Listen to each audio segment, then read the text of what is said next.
rápida, isso aí vai nos trazer problema, né? Para alface, por exemplo. Então as mais rápidas aí 45, né? 50 dias. Mesmo com a senescência, né? Isso, fala aí. Fala aí. Que é a senescência já é vamos dizer, quando ela já se reproduziu, né? E já está chegando na sua terceira idade, né? E já está começando Seria a ser... como nós, vamos dizer, como eu, Celso. Vocês que sabem, aí vocês que sabem qual é o ciclo que vocês estão aí. Mas a senescência é mais ou menos isso, né? É o período, por que alguém comentou, quem foi que comentou o lance da gente, a Carelli acabou de comentar, de cortar a adubação verde com a flor, né? Quando a gente está com a adubação verde com a flor. Por quê? Porque a planta ela vai acumulando vai acumulando massa verde, né? A partir do ponto da flor, a flor é quando ela está mais bombando em material verde. A partir da flor, ela já começa a focar a energia dela toda no fruto. Então ela começa a perder massa verde. Então a adubação verde, a ideia da adubação verde é a gente aportar o máximo possível de massa verde, né? Que é onde está o nitrogênio, né? Onde está ali a clorofila bombando, onde a gente tem grande volume também de água, né? Então a senescência a gente começa a perder massa verde, perder água e ir aos poucos secando, né? Então esse processo de senescência leva, né? Então a rúcula, depois que ela florescer, ela vai começar a botar a vagenzinha, que é onde ela dá semente, e vai induzir a senescência, ao declínio do sistema. Então esse processo que a gente fez do corte da matéria orgânica, aqui a gente já está perdendo, né? O mais rápido possível da gente cortar e botar no canteiro é o melhor, que a gente está perdendo biomassa, a gente está perdendo umidade aqui com o sol, né? A gente está perdendo os fungos, né? Bactérias que estavam ali na folha, habitando a folha, tão apavorado ali no olho do sol sem água, né? Então é por isso que a adubação verde a gente tem que cortar ela quando a gente faz uma adubação verde consorciada a muitas espécies, a gente procura o ponto onde a gente tem a maior número delas florescendo ao mesmo tempo, né? Para fazer esse corte aí, tem a ver com o ciclo. En tema de comunicación, que muchas veces son hormonios gaseosos que están dentro de la planta que comunican a otro lo que va a acontecer. Y en ese sentido de hormonios que tiene la planta, por ejemplo en la Venezuela usaban para feijón, a germinación y tira la raíz pequeña y hacen un licuado. Y él tiene mucha concentración de auxinas, que son un hormonio para germinación. Entonces usa como acelerador de germinación cuando uno quiere hacer. Y también la pregerminación es muy boa, porque la pregerminación es incluso hasta para alimentación de aves, así, criollas. Deja el milho engrosar para empieza a germinar y él aporta mayor contenido de proteína al ave. Y también para sembrar 3 días en remolho. De molho. Antes, él ayuda varios días, gana varios días y riego, irrigación también, mano de obra, así hay que pensar esas posibilidades de experimentar. Y ahí como un paréntesis que tiene que ver que cada sistema algo que es bueno, llevar un registro absolutamente de todo que acontece. El registro incluso para realización de compostaje, cómo fue, qué momento fue feito ese compostaje, porque a cualidad por el tiempo solo puede variar. Si você usa esse material hoje, não é igual que um mês antes ou um mês depois. O material já tem outro conteúdo e o compostagem, por mais igual que faça, vai ser diferente em qualidade. É isso aí. Então vamos ver aqui. Então o feijão, colocando a alface, então 45 a 50 dias, né? Qual é o extrato da alface? O que vocês acham? É baixo. Baixo? Será que ela gosta de baixo? Tem ali a porcentagem de sombra. O meio. Intermediário. Eu lá em casa eu trato como médio. Como médio. É. O baixo, geralmente o extrato baixo, ele tem um sombreamento mais elevado. Porque o extrato, ontem a gente comentou, né? O extrato ele não tem necessariamente relação com o porte da planta. Ele tem uma maior relação com o percentual de sombreamento que aquela planta tem. Então a alface no seu local de origem, né? Ela gosta de um sombreamento ali que está em torno dos 60%, né? Que é o extrato médio. O baixo é 80%, é bem mais sombreado, né? E aí a alface muito sombreada, ela demora mais a produzir, né? Quando ela está muito sombreada, ela demora mais a produzir e tem a tendência já a botar o pendão mais rápido, que aí ela começa a querer procurar um pouco mais de luz do que o que ela tem, e aí ela começa a ser aquela alface que às vezes ela até nem bota a flor, mas não parece que ela vai uma árvorezinha, se tem muita sombra, ela começa a fazer isso aí, ela começa a querer, opa, eu sou médio, eu não sou baixo, né? Então, Ela gosta dessa luz aqui. dessa luz aqui, né? Levemente filtrada. Não gosta dessa. Não é o alto, E nem dessa. mas também não é esse aqui. É. Então a alface a gente coloca aqui no médio. Então por isso que a gente... Qual é um consórcio bom para alface? O que vocês plantam legal com alface consorciada? Beterraba, couve. Então, eu tinha botado já a couve aqui embaixo. A couve, quanto tempo é a couve? 90 dias, pelo menos. Pelo menos. Vamos botar que em 60 a gente já pode começar a colher alguma folha, né? Mas o pico dela vai ser no 90. Então vamos botar que a gente vai começar com os 60, mas a gente vai ir até os 90 e mais, né? Porque tem couves que ficam 2, 3, 4 anos aí de... Mas qual é o extrato da couve? A gente geralmente quando a gente consorcia com a alface, a gente bota ela para ficar em cima da alface, né? Então ela fica no extrato alto. Por isso que esse consórcio de couve e a beterraba vai ser a mesma coisa, né? A beterraba e a couve, elas têm o mesmo ciclo e o mesmo extrato, né? Então, pode consorciar couve com beterraba? Pode, mas aí o espaçamento ele vai ter que ser maior, né? Então a gente vai intercalar, na realidade a gente vai intercalar, a gente não vai sobrepor, né? Então a gente pode ter uma couve, uma alface e uma beterraba. Agora uma couve, uma beterraba e uma couve de novo, com 1 palmo ali de distância já vai dar atrito, né?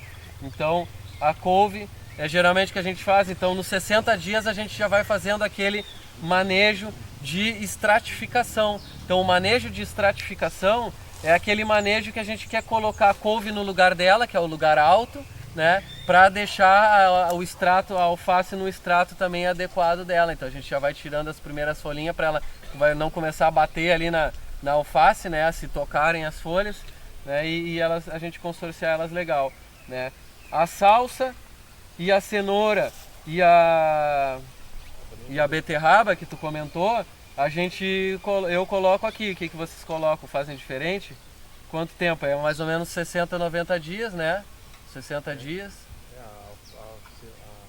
salsa costuma ser mais demorada. No inverno ela vai a 100, 100, né? Que é melhor de produzir, né? Eu produzo bem melhor salsa no inverno que no verão. Colocou Né? alface, cenoura e pimentão. Couve, salsa, cenoura. Essas três aqui se alguém discorda pode... Fale agora ou cale-se para sempre. Mas a gente tem aqui no mesmo ciclo e mesmo extrato. Então é a questão do intercalar, né? Então na hora que a gente for fazer o desenho, né, a gente vai intercalar elas, né? E esse espaçamento a gente pode ter como base o espaçamento, digamos, da monocultura, né? Então o intercalar a gente está entrando dentro. Então qual é o espaçamento que o pessoal usa de couve na monocultura? É meio metro, né? Ou 30, 40 centímetros entre linhas, mais ou menos uns 30 entre plantas, né? isso é bem adensado. É bem adensado. Mas geralmente Ou faz o canteiro com uma linha só. Estreito, com uma linha só. Então a gente pode usar por isso que a gente vai superar o 100% aquele. Lembra ontem que a gente fez? O 100% é o que a monocultura faz. Ela só usa né, um extrato ali. Então ela tem a gente vai ter 100% de aproveitamento. Se eu fizer uma monocultura de alface, eu vou produzir 100%. Agora, se eu botar o 100% da alface e acrescentar aí alguns por cento da couve, mais alguns, né, eu já vou ter os meus 200, meus 300% de aproveitamento do espaço ali do canteiro. A não ser que faça como tu falou ontem, conforme a largura do teu canteiro, se ele é um canteiro, por exemplo, de 1,20 m, tu falou, 1,20 m tu consegue botar 2 linhas de planta tranquilo e ainda plantar uma outra planta, também no mesmo canteiro, um consórcio, uma outra planta no meio, né? Daí tu pode usar as de mesmo extrato, mesmo ciclo, porque tu vai estar intercalando, né? Daí tu pode botar, por exemplo, no meio ali a couve e nas pontas a salsa, ou a cenoura, ou a beterraba, no mesmo espaçamento, que aí tu está intercalando plantas de mesmo ciclo e mesmo extrato, né? A própria cebolinha verde também, cebolinha de todo ano também, pode plantar no meio do A canteiro. cebolinha e a salsinha, a questão é que geralmente a gente faz né? Então a gente tem que cuidar às vezes nela, porque ela vai rebrotar e aí às vezes alguma, quando a gente for fazer esse intercalado, ela, por exemplo, eu plantei couve e plantei a salsinha, mas a couve eu estratifico ela e ela realmente vai subindo. Agora a salsinha a gente não consegue estratificar ela para ela subir. Então é a questão do porte e da porcentagem de luz. Ela tem um porte diferente da couve, mas ela gosta da porcentagem de luz a mesma. Então se eu fizer aqui na salsinha, tirar e a alface, que é de um ciclo anterior, começar a cobrir a salsinha, eu já estou prejudicando a salsinha, né? Então esse tipo de planta, salsinha e cebolinha, que a gente poda nela no pezinho ali, ela volta, a gente tem que estar atento a esse rebrote dela, porque a gente pode não conseguir fazer ela rebrotar, ela ter um excesso de sombreamento e não voltar bem, né? A menos que tu faça isso propositalmente. Não, eu quero fazer um corte na salsinha e depois não quero mais salsinha, aí beleza. Nesse caso da alface, também que tu tá falando ali, seria também, depois de cortar, arrancar a raiz, né? Porque Cortar, ela faz a mesma coisa que a rúcula, corto ali na... Ela fica ali e rebrota, né? Se tu deixar no canteiro. Se tu tirar o pé fora e deixar a raiz enterrada, ela rebrota, né? Não, se tu cortar ali naquela, bem rente ali naquela parte branca, ela já não... Eu dou uma levantadinha para pegar ali meio que, mas não precisa arrancar totalmente. Porque ela mexe na estrutura também, né? E porque tu tem outras ali na volta, né, dentro do teu consórcio. Aí de repente tu arrancou a alface e prejudicasse a couve, que estava ali do ladinho, ou a salsinha, que é mais delicada ainda. Ou a cenoura, que aí já a chance de algum bichinho entrar ali e alcançar a cenoura é maior, porque vai ficar exposta, né. O pimentão, quantos dias? O pimentão é um pouquinho mais longo, né? Leva um pouquinho mais de tempo. Vai ser depois dos 90, com certeza, né? Vai ser aí uns 100 dias. 100, 120, dependendo da nossa irrigação, da nossa adubação, né? E o extrato do pimentão... É médio, porque não tem muita sombreia, não sombreia muito, né? Não tem muita massa. Ele é meio. Fica médio. Ou eu diria alto. Eu trato ele como alto. Mas não tem muita ramagem de folha para fazer muita sombra, né? Pode ter. Eu trato ele como alto. Alto é para emergente. Ele não gosta. Um sombreamento muito forte do pimentão, por exemplo, como o médio, ele já não floresce tanto, já não dá tanto fruto. Ele já fica muito sombreado. De alto para emergente. Porque ele precisa dessa fotossíntese maior, né, para acumular energia para dar o fruto dele. Então eu costumo tratar ele como um alto. Quando é algumas pimentas, tem algumas pimentas parentes do pimentão que já são quase emergentes já, que elas já não toleram quase nada de sombra, querem quase que um sol pleno, né? A pimenta a malagueta, ela tem às vezes um porte baixo, mas gosta mais de sol. Se começa a sombrear muito, ela já não produz legal, né? Aqui o Diego falou lá que nós estamos trabalhando com 4 extratos, né? Mas são 11. São 11, né? Então tem o alto emergente, tem o emergente alto, tem o baixo médio, tem o médio baixo. Porque aquela porcentagem ficou muito estática, né? Mas de repente não é 40, ele gosta de 35, ou ele gosta de 50. trabalha com 40, com 4 para poder Oi? compreender melhor. Ah, isso aí sim, totalmente, totalmente. É importante a gente também saber que a gente tem aqui no nosso clima variedades para as duas estações, né? Então, por exemplo, a gente tem aquela, no caso aqui da Alface de inverno, alface, né? A gente tem as 4 estações e aquelas alface de verão, Regina, e aí tem um monte de mulher, né? Regina, Carolina, cada mês aparece uma... Aí isso aqui nós estamos falando aqui de horta, né? Mas quando a gente fala de árvore, né? A gente, por exemplo, os citros, qual é o extrato dos citros? Meio. eu acho que é alto. Médio, né? Médio alto. Médio, alto, O limão bergamota médio não alto, chega a ser alguns baixo. são né? altos, outros são médio, alguns citros são médio baixo. Que é os limões, esses, É, limão os cravo, limões, esses Pode ser galego. baixo, né? É, mais baixo, né? Pois é. Mas aí às vezes a gente pega um enxerto, né? E aí às vezes pega uma muda modificada, né? Já adaptada para monocultura. Né? A Embrapa lá fez uma modificação e aquela variedade agora ela passou a ser emergente. E aí a gente pega a muda e traz para dentro do sistema e coloca ela dentro do extrato médio ou do extrato alto. E aí não vem direito. Então a importância da gente saber a origem das nossas mudas, né? Tem fundamento isso. Senão a gente vai ter que trabalhar ela como se ela fosse uma planta adaptada e não uma planta original. Mas Porque eso tem no uma- tem influencia también a parte de qué sol recibe más esta planta, si es da mañana o da tarde. Também. Porque, por ejemplo, yo tengo pimentón medio y ella pega sol, da sol en la mañana.